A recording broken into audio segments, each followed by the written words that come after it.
Bienvenue au show à Félix, où l'on discute de santé physique, de santé mentale et d'une multitude d'outils motivationnels optimisant votre performance et votre bien-être au quotidien.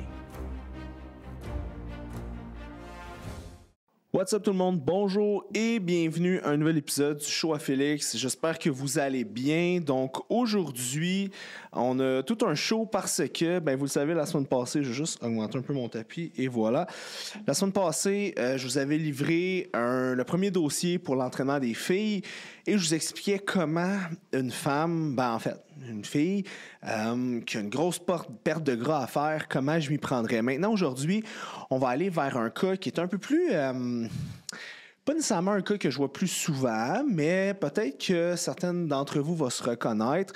Je vous dirais, c'est le cas qu'on voit le plus, nous, chez FD Fitness. C'est la fille qui vient nous voir, qui a un pourcentage de gras qui n'est pas trop élevé, mais qui est quand même un petit peu plus haut. Style, pas nécessairement de l'embonpoint, mais comme, tu sais, elle a un petit peu de gras à perdre à son goût à elle, puis elle veut reprendre la masse musculaire. Faire une genre de petite recomposition corporelle, mais en même temps, et pas en mauvaise condition physique. Fait qu'aujourd'hui, on va regarder tout ça ensemble. La première des choses, on va, là, j'utilise trop le mot Isabelle. Fait qu'on va l'appeler Claudia, OK? Fait que Claudia, elle a 26 ans, elle pèse 145 livres et elle mesure 5 pieds 6 et des poussières. Fait que son poids est quand même bon. Elle a un pourcentage de gras qui se tient autour de 22%. Puis je vous dirais que c'est quand même bon. T'sais, d'habitude, on veut toujours... moi, quand je travaille avec des filles, on essaie toujours que le pourcentage de gras soit entre 12 et 25%. Pourquoi un aussi gros range? Simplement parce qu'il y a beaucoup de cofacteurs génétiques. Comme je l'ai dit dans l'autre podcast, ça dépend. Est-ce que la personne a beaucoup d'adipocytes? Est-ce que la personne elle est faite? Fait qu'il y a des gens qui peuvent être très lean. Il y en a d'autres que ça va leur prendre un travail vraiment intense pour être lean comme ça, puis ça sera pas bon pour leur santé. Fait qu'on va commencer avec ce cas-là comme ça, OK? Et quand Claudia vient nous voir, qu'est-ce qu'elle veut? Premièrement, Claudia dit, je veux perdre un 10-12 livres de gras, j'aimerais ça baisser un peu mon taux de gras, j'aimerais ça aussi prendre la masse musculaire. Quand j'évalue sa grandeur par rapport à son poids, je me rends compte que le poids est pas mal correct, là, tu sais, par rapport à la grandeur, c'est pas si intense que ça. Par contre, je me rends compte que il y a peut-être un 4-5 livres sur la balance à perdre, mais il y a de la masse musculaire aussi à rebâtir. Fait que moi, qu'est-ce que je vais dire avec Claudia? Je vais dire, premièrement, c'est quoi ton trade-off? C'est quoi le temps que tu te donnes pour atteindre l'objectif? Parce que Claudia mange déjà bien. Je regarde un peu ses macronutriments, je regarde un peu, mettons, sa structure alimentaire. Elle mange déjà des protéines, elle mange des légumes, elle mange des fibres. Fait que, elle part déjà avec une bonne base. Fait que tu sais que quand tu as quelqu'un comme ça, tu peux pas juste mettre plus de protéines, faire de la musculation, puis la recomposition corporelle se fait tout seul. Non, il faut que tu utilises d'autres stratégies. Fait que là, je commence à parler avec Claudia, puis Claudia elle me dit, écoute, je suis pas trop rushé, je me donne peut-être un 16 semaines pour y arriver. Fait que là, moi, ce que je fais, OK, parfait. Ce qu'on va faire ensemble, c'est que là, en ce moment, il te manque un 5 livres de masse musculaire sur le corps, d'après qu'est-ce que moi je vois, et on a peut-être 10 livres de gras qu'on veut perdre, comme tu m'as dit. Fait que sur la balance, tu vas simplement perdre 5 livres, mais en réalité, tu vas perdre 10 livres de gras, puis tu vas reprendre un 5 livres de masse musculaire. Fait que c'est ça l'objectif que j'ai avec Claudia. Maintenant, comment on y arrive? Comme je vous disais, c'est déjà bon ce qu'elle fait. Fait que là, il va falloir trouver une façon de tweaker les choses. Fait que moi, qu'est-ce que je dis à Claudia? C'est parfait, on va regarder un peu comment tu manges.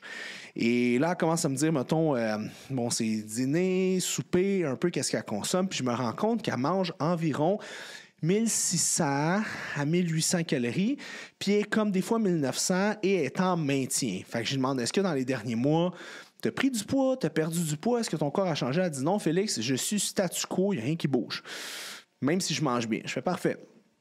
Fait que là, ce qu'on propose à Claudia, moi, ce que je vais lui dire, c'est écoute, Claudia, moi, ce qu'on va faire, c'est qu'on va rajouter la masse musculaire sur ton corps et par la suite, on va venir brûler du gras. Pourquoi? Parce que plus que tu as de muscles sur le corps, tu es plus fort, tes entraînements sont plus payants et de la masse musculaire, ça consomme, ça a besoin de glycogène pour rester en vie sur ton corps et de protéines. Donc, ça te permet de manger plus, puis en même temps, ça te permet de rester plus lean. Fait que c'est ça l'objectif. Fait qu'on va se dire un objectif d'environ 1 livre à 1,5 livre de masse musculaire par mois. Là, il y a certaines personnes qui vont dire c'est impossible, Félix, de prendre une livre de masse musculaire par mois, surtout pas chez une fille. Il y a des gars naturels qui vont prendre 10 livres par année.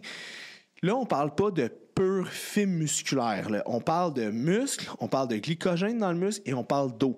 Fait que quand on consomme, parce qu'un muscle, c'est pas constitué juste de fibres musculaires pures et dures. Là. Il y a de l'eau, du glycogène, il y a du gras, il y a d'autres choses dedans. Fait que quand je parle de muscle, de livre de masse musculaire, ça englobe tout ça, OK? Juste qu'on soit sur la même longueur d'onde. Fait que là, je me dis, OK, on va racheter 5 livres. D'après moi, ça va nous prendre peut-être 12 semaines, OK? Si tu travailles très fort. Fait que là, elle dit, OK, on va faire 3 mois pour ajouter la masse musculaire. On va essayer de garder ton pourcentage de gras pareil, peut-être le baisser d'une toute petite affaire. Par la suite, on va faire un maintien et par la suite, on va faire ta fameuse perte de gras. Parce que qu'est-ce qu'il faut comprendre, c'est que vous pouvez perdre du gras, prendre la masse musculaire en même temps. C'est juste que si vous avez déjà une belle alimentation, comme Claudia, c'est beaucoup plus difficile. Ce qu'il faut comprendre, c'est qu'il y a l'anabolisme et le catabolisme. C'est comme le yin et le yang. Fait que ou tu bâtis ou tu détruis. Ton corps est tout le temps 100% en train de faire un ou l'autre. OK? En ce moment, je suis peut-être en train de bâtir du gras et du muscle ou je suis peut-être en train de perdre du gras et du muscle. Fait que c'est jamais l'homéostase. Le corps, là, il est toujours dans une bataille un et l'autre. OK? Comment on y arrive? Bien, si, mettons, sur 24 heures d'une journée, il faut que le catabolisme soit plus élevé que l'anabolisme ou que l'anabolisme soit plus élevé que le catabolisme. Fait que là, dans un objectif de prise de masse musculaire rapide, il faut qu'on ait un ratio environ 80-20. 80% d'anabolisme pour 20% de catabolisme. Pourquoi 20% de catabolisme? Simplement pour ne pas rajouter de la graisse sur le corps et s'assurer que, bon, ça ne soit pas si pire. Là, on ne rajoute pas trop de gras parce que ce gras-là, il va falloir qu'on le perde par la suite. Fait que, OK, là, on fait une structure. J'analyse le corps de Claudia, puis Claudia, elle me dit, ben écoute, je travaille de bureau, je sais pas, je suis préposé aux bénéficiaires aussi. Fait que je suis toujours en rotation interne quand je travaille. Fait que mes épaules sont par en avant, mon pec est raccourci. C'est plus difficile. Fait que là, je fais parfait. On va travailler classique derrière d'épaule. Fait que l'arrière de l'épaule, trapèze un petit peu, parce que là, elle ne veut pas avoir trop des gros trapèzes. Rhomboïde qui vient coller les omoplates. Et on va travailler ton fessier. OK? Fait qu'on va travailler ça. Fait que le 5 livres de muscle, on va pas le mettre dans tes mollets, dans tes cuisses, un peu partout. Non, on va choisir exactement où est-ce qu'on le met pour pas que ça défasse l'équilibre. Parce que Claudia, quand je la regarde, elle a pas un très gros tronc, mais elle a quand même des bonnes cuisses. Puis elle est un peu complexée par ses cuisses. Elle trouve qu'elle a des grosses jambes, des gros mollets. Elle trouve qu'elle fait un petit peu de cellulite et tout ça. Fait que moi, je vais lui dire, écoute, Claudia, pendant 12 semaines, là, on va ne faire qu'un exercice de cuisse par semaine. Parce que ton quad, là, il est déjà là. Ton muscle est déjà là. Puis je lui demande, as-tu des objectifs de performance? Tu veux-tu... je sais pas, faire du bike, performant. Elle dit non, Félix, je veux juste être à mon goût quand je suis en bikini. Fait que je dis, ben pourquoi qu'on ferait des cuisses? Ça sert à rien, OK? Pour l'instant. Là, il faut comprendre qu'on peut pas entraîner des muscles on purpose, mais on va faire ça. Fait que je dis, pendant 12 semaines, ce qu'on va faire, on va faire un entraînement qui va se concentrer fessier, derrière d'épaule, dos et muscles de gainage, OK? Donc, abdos puis tout ça. Fait que c'est comme ça que je le ferais. Fait qu'on diviserait ça en 4 entraînements. Un entraînement, sur 3 jours sur 4, on ferait des fessiers. Une fois vertical, fait qu'exemple, comme j'ai déjà dit, Bulgarian split squat, low bar squat, what else? Toutes les choses qui sont faites de façon verticale. Par la suite, une journée, tout ce qui est horizontal, fait que deadlift, hip thrust, glute bridge, and so on. Et une journée, tout ce qui est de l'abduction de la hanche. Abduction de la hanche à la machine, abduction de la hanche à la poulie basse, à la poulie moyenne, puis des choses comme ça. Fait que là, de cette façon-là, je touche au fessier dans son ensemble et je laisse environ 24 à 48 heures de repos entre chaque entraînement. Et une journée, on fait une espèce de workout métabolique, quelque chose de cardio, de dynamique, pour juste changer le mal de place. Fait que, tu sais, exemple du Prouder, des affaires à haute intensité, pour la faire bouger un petit peu plus, OK? Dans le plan d'entraînement que je vais avoir fait avec Claudia, il y a des nouvelles études qui montrent que si vous faites, exemple, un entraînement et que vous sollicitez, vous l'avez déjà entendu, quand tu fais des abdominaux, tu ne barres pas du gras au niveau du ventre, right? C'est la diète qui va faire ça, c'est le déficit calorique, ça ne change rien. Mais il y a des nouvelles études qui montrent que si vous faites un entraînement, puis ça avait été prouvé au niveau du spinning, mais si vous faites un entraînement de musculation à haut volume, bien, vous amenez du sang à un certain endroit et ça va faire sortir le gras, mais le triglycéride. Et par la suite, il est en circulation dans le sang. Si vous allez faire du cardiovasculaire avec une intensité qui est aérobique, fait qu'on parle de l'aérobie, vous êtes encore capable de parler comme moi en ce moment, ou un petit peu plus élevé, mais pas en anaérobie, bien, vous allez oxyder cette graisse-là. Fait qu'il y a certaines études qui montrent ça. Fait qu'en français, ça veut dire quoi? En français, ça veut dire que Claudia, elle veut brûler du gras beaucoup au niveau du haut de son dos et elle veut brûler du gras au niveau de son ventre et de ses cuisses. Mais là, je ne peux pas y faire des cuisses parce que, comme j'avais dit, on veut laisser ce muscle-là de côté. Fait que ça sera dans son prochain mésocycle. Fait que là, ce que je vais faire, c'est que 3 entraînements sur 4, on va finir avec de l'entraînement à moyenne intensité pour ses abdominaux, ses obliques, pour mobiliser les graisses, puis par la suite, une fois qu'il va faire son cardio, après sa musculation, son 20, 25, 30 minutes, selon certaines études, ça va l'aider à brûler de la graisse à cet endroit-là. Fait que c'est ça qu'on va faire. Fait que le programme serait structuré comme ça. Une autre chose, au niveau de la graisse qui se répartit sur son corps, bon là, on travaille au niveau du ventre. Je vais faire un exercice aussi de tirade pour le dos, au moins 2 jours sur 4, parce qu'on veut travailler le dos, puis on veut essayer de migrer la graisse qui est au dos quand on va faire son cardio pour que ça se brûle. Une autre des choses aussi, on sait que Claudia me dit « Écoute, Félix, je suis stressé, tout ça, j'aimerais ça un protocole pour ça. » On sait que les récepteurs glucocorticoïdes au stress se trouvent majoritairement au niveau du grand doigt de l'abdomen et le bas du ventre. Puis là, encore là, c'est de la bro science, mais je vous en ai déjà parlé. Il y a certaines tendances qu'on se rend compte que quand quelqu'un est de moins en moins stressé, bien, il a tendance souvent à accumuler de la graisse plus au niveau du ventre. Fait que j'y ferais faire un petit cocktail de suppléments de se coucher. On mettrait de la théanine, de la ashwagandha, de l'hémodin, possiblement un petit dosage de mélatonine qu'on peut monter de façon progressive, magnésium, possiblement, what else, qui pourrait l'aider? Peut-être de l'inositol, si ça ne dérange pas de faire des rêves un peu spéciaux. Fait que j'irai avec un protocole pour aider à dropper son cortisol en fin de soirée, pour aider à désensibiliser ses récepteurs glucocorticoïdes au stress, parce que le cortisol, t'en veux le matin, mais t'en veux pas trop le soir. Fait que ce sera un petit peu la structure que je ferais au niveau supplémentation et entraînement. Maintenant, au niveau alimentation, on sait qu'on va être en surplus calorique légèrement plus parce qu'on veut bâtir du tissu musculaire. Ce qui se passe, c'est que Claudia me dit « Écoute, Félix, quand je mange beaucoup de glucides, je m'endors, je file pas bien, je me sens bloaté, puis tout ça. » Fait qu'elle veut en manger le moins possible. Mais moi, je sais que quand on mange des glucides sur une base régulière, ça aide à mieux contrôler le cortisol, l'hormone du stress, parce que quand on mange des glucides, on va faire de la sérotonine, ça va aider à contrôler le stress. Fait qu'on sait qu'il faut qu'on y en donne un petit peu. Fait que qu'est-ce que je vais dealer avec elle? C'est je vais dire, parfait Claudia, ce que je vais faire, c'est que je vais t'en mettre légèrement dans ta journée, mais on va centraliser tes hydrates de carbone autour de tes trainings pour stimuler l'IGF-1, qui est une hormone très anabolique, pour amener le glycogène directement dans le tissu musculaire puis t'aider à prendre de la masse musculaire.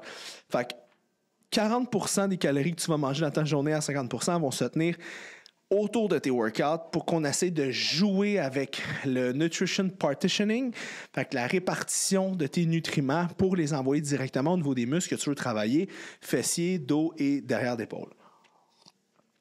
Fait que ça, c'est la stratégie qu'on ferait au niveau de l'alimentation. Comme j'ai dit tantôt, elle mangeait entre 1700 et 1900 calories pour se maintenir. Je garderais la même stratégie. Okay? Pourquoi? Parce qu'on a dit qu'on veut bâtir du muscle, il faut qu'elle mange assez.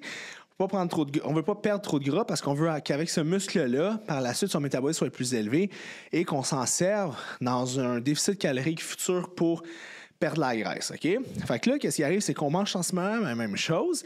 Et je m'assure de lui faire une fois par semaine un jeûne intermittent. Fait que le dimanche, je lui dis, parfait, le dimanche, tu t'entraînes pas. Tu commences à manger, mettons, à 2 heures de l'après-midi. OK? Fait que qu'est-ce qui arrive, c'est que ça lui coupe 2 repas. Fait que ça lui coupe environ 800-900 calories dans sa semaine, qui n'est pas beaucoup. Mais c'est juste assez pour venir jouer un petit peu sur le catabolisme du dimanche. C'est pas assez pour venir créer un impact au niveau de son anabolisme, au niveau de sa sensibilité à l'insuline et tout ça, mais c'est juste assez pour l'aider à kick in un tout petit peu sa perte de gras parce que la perte de gras, c'est pas l'objectif. Fait que vraiment, on fait ça. Puis là, ça va bien, on prend les pinces et tout ça. Puis là, on se rend compte qu'après, mettons, 10 semaines, elle a pris la masse musculaire, puis elle n'a pas pris de gras. Fait que là, je suis comme, parfait, c'est bon. Ce qu'on fait d'abord, c'est que, puis progressivement, à travers les semaines, elle prenait du muscle, puis on monte un peu les calories. De 100 calories environ, quelque chose comme ça par semaine. Pourquoi?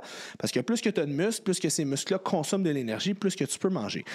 Fait qu'à à la fin du 10 semaines, du 8 à 10 semaines, on se rend compte qu'elle a passé d'un 1700 à 1800 calories à 1900-2000 calories. À 2000 calories, elle est capable de maintenir son nouveau poids. Elle a 5 livres de plus sur le corps, qui est 5 livres de masse musculaire de plus. Puis elle me dit, écoute Félix, là, j'ai pris du muscle, j'ai pris 5 livres, mais j'ai pas perdu de gras, Fait que là, je suis là, il n'y a pas de problème, on est à 2000 calories. Fait que là, j'ai dit, on va changer un petit peu tes trainings. Fait que là, ce que je fais, c'est que je commence à lui inclure plus de pas. Fait que j'avais dit comme target 10 000 pas à faire à tous les jours. Et là, on va monter à 15 000 pas, OK? Et on va garder la même nutrition et on va baisser un peu son volume d'entraînement. Fait que, au lieu de s'entraîner 4 fois le gaz dans le fond, on va diminuer à 3 fois semaine, encore les mêmes structures avec beaucoup de fesses. Je vais faire une journée, exemple, de yoga, une journée de cardio, puis on va monter ses pas et je vais la maintenir à 2000 calories. Fait que là, qu'est-ce qui va se passer? C'est que pendant un mois, elle ne prendra pas nécessairement du muscle, elle va se maintenir. Puis qu'est-ce qui se passe? C'est qu'en se maintenant, bien, ça va lui permettre de juste asseoir sa masse musculaire sur son corps, s'habituer, là, elle va faire beaucoup de pas. Là, après ce mois-là, qu'est-ce qui se passe? Là, elle vient me voir et comme, OK, j'ai fait ce que tu m'as dit. Là, j'ai toujours mon 5 livres de masse musculaire. Mon gras pas bougé. Qu'est-ce qu'on fait? Fait que là, moi, je sais que son système nerveux, il est fresh parce que j'ai baissé un peu son volume d'entraînement. Je sais que là, elle s'est habituée à marcher 15 000 pas par jour. Fait que là, je vais dire, parfait, perte de gras, ce qu'on fait, c'est qu'on augmente à 4 fois semaine ta musculation parce qu'on veut préserver ta masse musculaire. Ton système nerveux est fresh parce que je t'ai donné une pause. Et on va baisser à 1700 calories. Exactement le nombre de calories quand elle est venue me voir la première fois et qu'elle voulait perdre du poids. Fait que là, elle dit parfait, on y va. Ben, qu'est-ce que vous pensez? Ben là, son nouveau métabolisme, à cause de sa masse musculaire, il est à 2000 calories. Fait que là, qu'est-ce qui se passe? Ben, on la redescend de 300 calories par jour, perd du gras.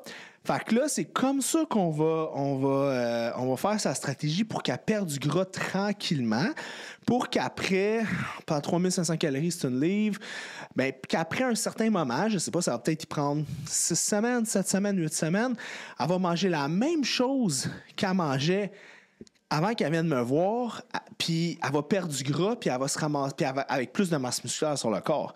Fait que là, fast forward, elle perd 8 livres, elle garde sa masse musculaire comme hey, je suis bien dans ma peau, ça va bien. Qu'est-ce que je fais? Là, moi, je sais qu'elle est en déficit calorique. Fait que là, je dis OK, tu as 2 choix. Ou qu'on augmente tes calories ou on baisse un peu tes pas. Au lieu de faire 15 000 pas, tu tombes à 10 000. Là, elle me dit, ben écoute, Félix, je t'écoute, c'est quoi tu me suggères? Je dis, ben moi, ce que je te suggère, l'activité physique, c'est vraiment important. C'est quasiment plus important que l'alimentation. Fait qu'on va te garder à 15 000 pas, t'aimes ça, tu t'es acheté un tapis, tu marches, t'es à l'aise avec ça. Fait que ce qu'on va faire, c'est juste qu'on va, on va monter légèrement tes calories. Fait que tu vas te tenir à 1900 environ. Fait que là, elle se ramasse à la fin de l'histoire avec 10 livres de gras de moins sur le corps, 5 livres de muscle de plus sur le corps. Elle mange 200 calories de plus que la première fois qu'elle est venue me voir. Puis elle a la shape qu'elle voulait. Fait que tout ça parce Claudia a pris le temps de m'écouter, a fait confiance, a géré son stress et a écouté ce qu'on voulait. Puis là, on a recomposé son corps. Oui, elle a pris 5 livres de muscle, puis elle a perdu 10 livres, mais elle a l'air d'en avoir perdu 20. Puis elle a l'air d'avoir pris... Parce qu'on a choisi où est-ce qu'on mettait cette masse musculaire-là. Parce que vu qu'elle était dominante des cuisses, si j'avais juste donné un programme comme très générique, sûrement que ses cuisses auraient gonflé, ses fesses auraient comme resté un peu plus flat parce qu'on n'aurait pas fait de quoi spécifique pour ça. D'où l'importance de faire de quoi qui est adapté au corps de la personne parce que tout le monde est fait différemment. OK? Fait que c'est ça l'objectif. Là, maintenant, on arrive à sa phase 2, sa phase de maintien, tout va bien, être heureuse et tout ça. Là, on peut s'attaquer à la graisse au niveau de ses jambes. Fait que là, on sait souvent que c'est génétique, sa mère est faite comme elle, et je sais que souvent, ça peut être relié. Puis là, encore là, c'est de la bro science, parce que si vous faites des prises de sang, des fois c'est vrai, des fois c'est pas vrai. Ça peut être relié à un système digestif qui est un peu pêle-mêle, qu'il y a de la misère à détoxifier au niveau de l'estrogène et que les récepteurs sont super innervés. Fait qu'on fera un protocole pour ça, mais ça va être dans le prochain podcast où est-ce que je vais m'attaquer à une fille qui est en top shape, mais qui veut juste genre shred like crazy puis atteindre une shape pour un photoshoot, OK? Fait que voilà la fonction, comment je travaillerais avec une cliente comme ça. Fait que vous voyez que c'est des stratégies, mais l'objectif, quand vous avez quelqu'un qui n'est pas en très grande obésité, puis qui n'est pas non plus, je vais faire un photoshoot qui est comme dans le milieu, qui représente peut-être 70%, 60% d'entre vous, ben ça prend du temps. Mais ça vaut la peine que ça prenne du temps parce que les bonnes choses prennent du temps. Si vous rushez les affaires, vous allez perdre des plumes dans le processus, puis il faut faire confiance. Fait que si vous avez tendance à juste voir votre coach une fois, 2 fois, puis après lâcher, ben vous n'allez pas y arriver, OK? Nous, on n'a pas de contrat chez FD Fitness, mais le monde va rester en moyenne. La moyenne, c'est pas mal 6-7 mois, parce que c'est le temps le 6-7 mois, c'est comme ça que tu fais une bonne recomposition corporelle. C'est comme ça que tu prends le temps de vraiment rebâtir ta structure. Fait que ça, c'est vraiment important de comprendre. Fait que je vous dirais que c'est de cette façon-là que je travaillerai avec elle. Maintenant, on a des questions. Comme vous savez, maintenant, je prends les questions que vous m'écrivez sur YouTube et j'y réponds dans la prochaine balado. Donc, on y va. Première question. On entend souvent parler du nombre de pas par jour. Je me suis acheté il y a quelque temps un vélo stationnaire FlexiSport pour le travail à la maison. Quel serait le ratio 10 000 pas par contre de nombre de kilomètres temps calories sur un vélo? Merci bien. C'est une bonne question. Dans le fond, ce que tu veux, c'est que là, j'ai pas le ratio, mais si tu times vraiment bien ton vélo, moi, je te dirais de cibler 500 calories par jour. 500 calories de vélo, ça va donner 3500 calories de vélo que tu vas faire et ça donne une livre de gras, OK? Fait que 500 calories, c'est le sweet spot, OK? Je suis pas capable de dire comme 10 000 pas équivaut à combien de calories, parce que ça dépend. Tu pèses-tu 300 livres, 200 livres, 100 livres? Tu marches-tu vite? Tu marches-tu lentement? Mais si tu n'as pas cette donnée-là, je te dirais de focusser sur le 500 calories. De cette façon-là, ça va donner des résultats intéressants. Prochaine question. J'aimerais savoir quelle serait ta stratégie avec quelqu'un qui met en application les trucs de base, pas d'écran, alimentation, alcool, température, pour améliorer son sommeil, mais qui a encore de la difficulté avec avoir un sommeil profond et réparateur. OK. La chose la plus importante pour le sommeil, c'est la récurrence de l'heure à laquelle vous vous couchez puis l'heure à laquelle vous vous levez. OK? C'est full important. Les études sont claires là-dessus. Plus que vous vous couchez tout le temps à la même heure, la régularité, comme un enfant, OK? C'est le plus important. Tu te couches à 9 heures, couche-toi toujours à 9 heures, OK? C'est la base, OK? Ça, c'est super important. Puis là, bon, là, je vois que tu fais déjà pas mal tout ce qu'il faut pour ton sommeil. Mais ça, c'est la première des choses. La deuxième des choses, tu veux t'assurer qu'est-ce qui t'empêche de dormir. Est-ce que c'est que tu réfléchis? Est-ce que c'est juste que tu ne t'endors pas? Ou c'est que tu te réveilles la nuit? Si c'est que tu ne t'endors pas, ça peut être ta production de mélatonine qui n'est pas là, ou ça peut être ton stress ou ton petit monkey mind. Fait que là, à ce moment-là, tu pourrais aller chercher, exemple, du magnésium thréonate qui va t'aider au niveau de ton cerveau. Tu peux aller chercher de la théanine qui va t'aider, de la ashwagandha qui va t'aider, des choses qui vont relaxer un peu ton système nerveux, mais surtout calmer ton cerveau qui réfléchit, OK?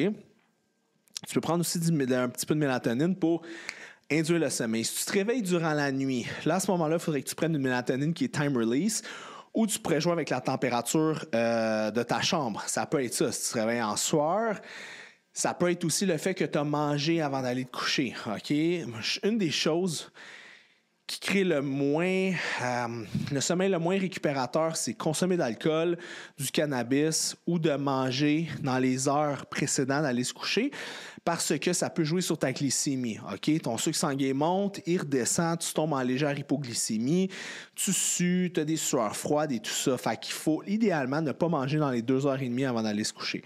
Fait que ça serait pas mal les conseils au niveau du sommeil. Reste que tu peux faire aussi des méditations guidées, tu peux faire des hypnoses. Il y a des applications pour ça qui peuvent t'aider à écouter aussi quelque chose. J'ai essayé le Synermac d'ATP, mais problème digestif au réveil le matin en suivant la posologie. Est-ce que c'est juste de diminuer la dose ou certaines personnes réagissent mal au supplément de magnésium? Bon, c'est pas clair au niveau du problème digestif, mais si c'est que tu as des diarrhées, c'est peut-être que ton dosage est un petit peu plus haut. Le magnésium peut avoir un effet sur le péristaltisme dans l'intestin, fait que ça peut avoir un effet aussi qui est laxatif.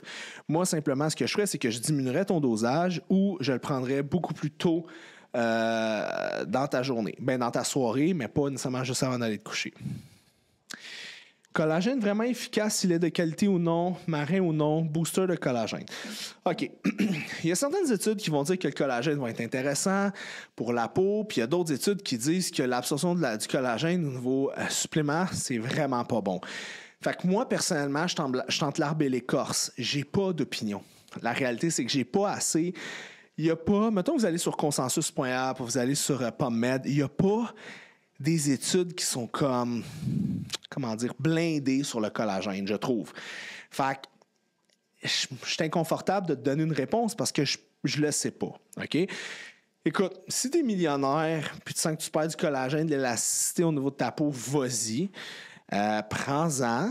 Mais si tu es sur un budget, c'est pas le supplément que je te recommanderais, simplement parce qu'il me manque d'informations comme pertinentes sur le sujet.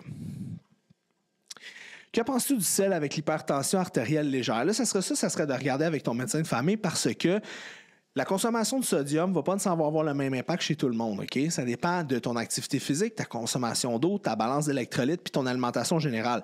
Si tu manges des petits plats, par exemple Michelinas dans ta journée, probablement ton sodium est très élevé, ça peut jouer sur ta pression artérielle. Ça peut ne pas être bon, mais si tu veux améliorer ta pression artérielle, il faut que tu augmentes ton bassin cardiaque.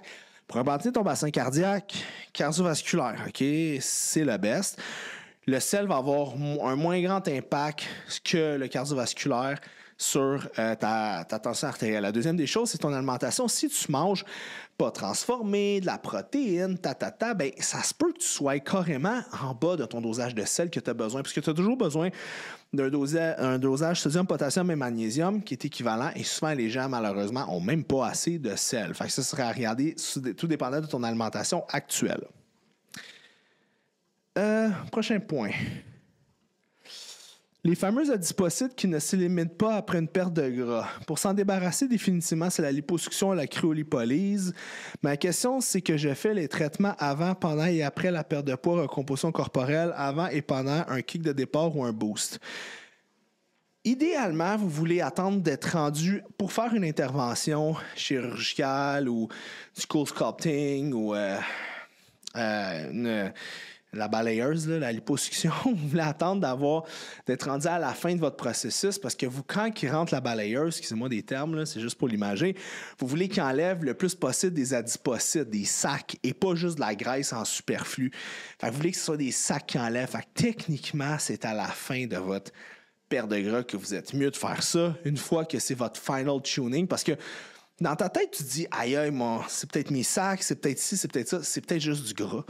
Moi, j'ai une cliente, je me rappelle encore, elle était comme presque à 40% de gras, puis moi, j'étais sûr que j'étais là, aïe, elle va perdre du gras, mais tu sais, elle va rester avec un corps plein d'adipocytes, mais turns out qu'elle s'est rendue à un pourcentage de gras super bas, puis elle n'avait pas l'air d'avoir eu un surplus de poids dans sa vie. Pourquoi? Simplement parce qu'elle n'avait pas d'adipocytes.